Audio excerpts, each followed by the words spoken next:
This is a 2024 Mazda CX-90 Premium Plus all-wheel drive plug-in hybrid. Let's go check it out. I really love the front end of this. This is really stylish. Looks bulky. It kind of gives it a presence on the road. Really do like that look.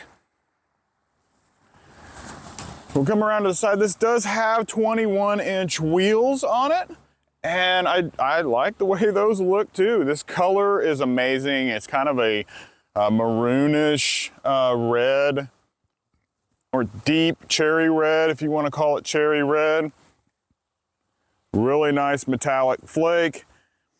This one comes with a 3.3 liter inline turbo 6-cylinder. So it gets 340 horsepower, 369 foot-pounds of torque. It also has an 8-speed transmission. It gets 23 miles a gallon in the city and 28 on the highway. Now the base price on this is $59,950, and this one that I'm driving right here is $61,920. So let's go take a look at the hatch area.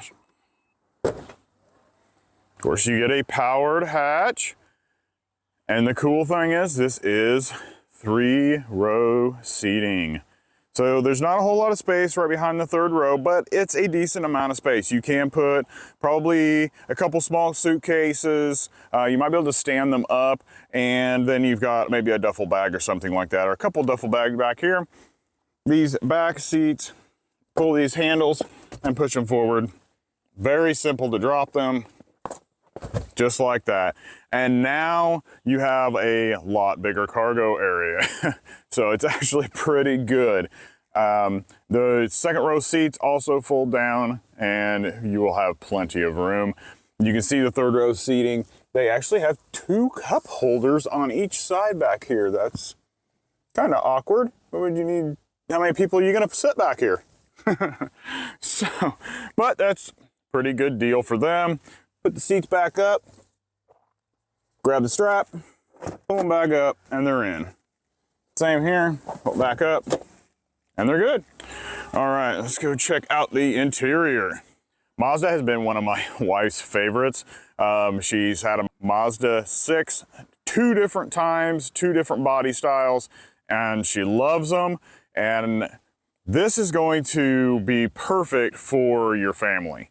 The seats have a nice brown leather stripe down the center of them. The rest of the seats feel like they are a vegan leather, and they are heated and cooled. You've got powered seats with lumbar.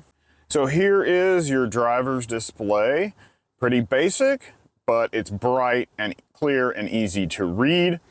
This is the battery charge for the plug-in hybrid side, and then you also have your gas tank on that side, and then there is your infotainment screen, and it is pretty basic. It doesn't have a whole lot of functions in it, and you have all of your climate control right underneath there. That is a really good spot, really easy to find and use.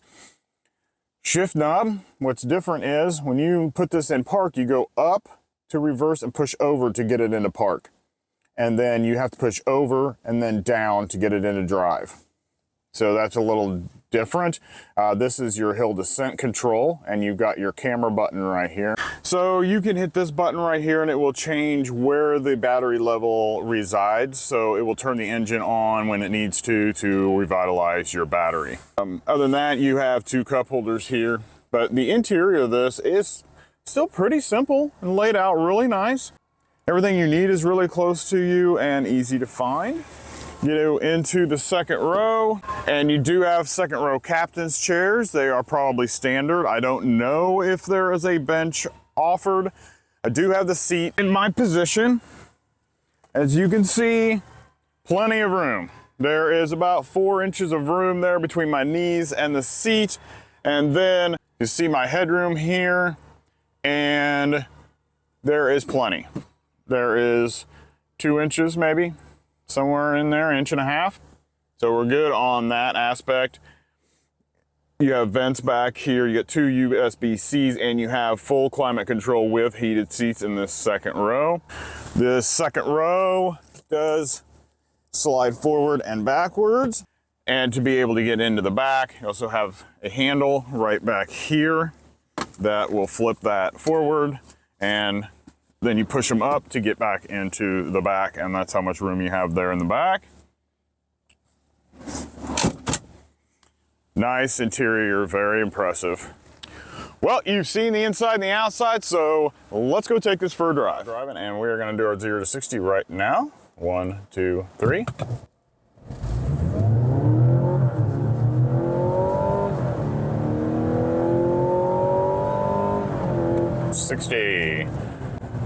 All right, so what I realized is when I pressed on the accelerator, it took about a half a second to maybe a full second before it actually took off.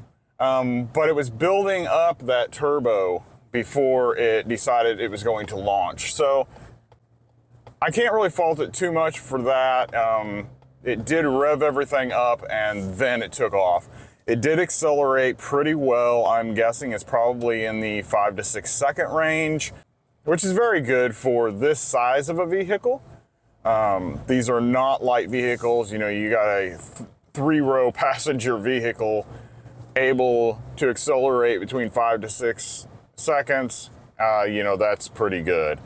Now, we're going around these little bends, and they are 25 miles an hour. Now, a vehicle lower to the ground, you're going to be able to take these corners a lot better.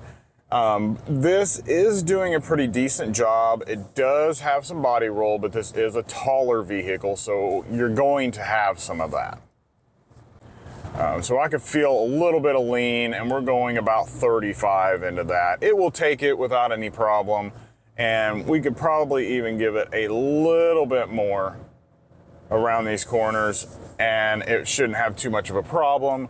But I wouldn't go any more than around about 45 through these 25s, and you might be, you know, leaning a little hard. The seats are really comfortable. I kind of just feel good in here. And that's how Mazdas have always been. They're always something that just makes you feel good. I like the layout of this. The layout is really nice, very impressive.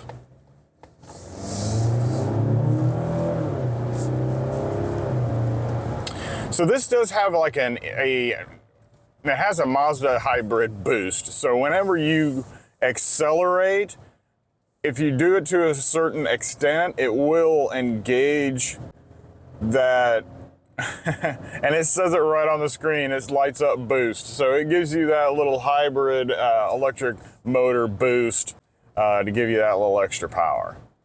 I like that. Unlike the Honda Pilot,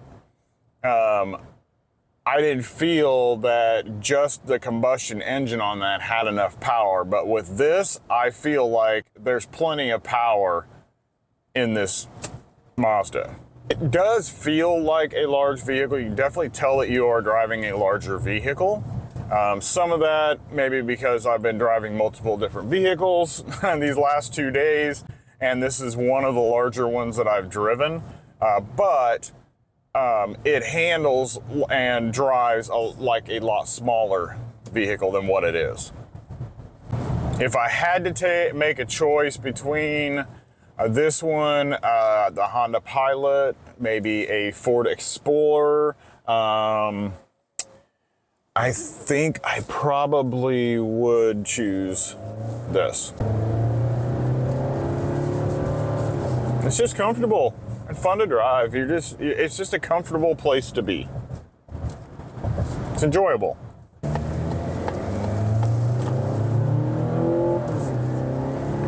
We are cruising. You know, it really sounds good too. I don't know what you guys think, but I think this sounds good. This inline-six, it sounds pretty good. I like it. Thanks for joining me in this 2024 Mazda CX-90. This is the Premium Plus, and you should buy it. I'll see you in the next one.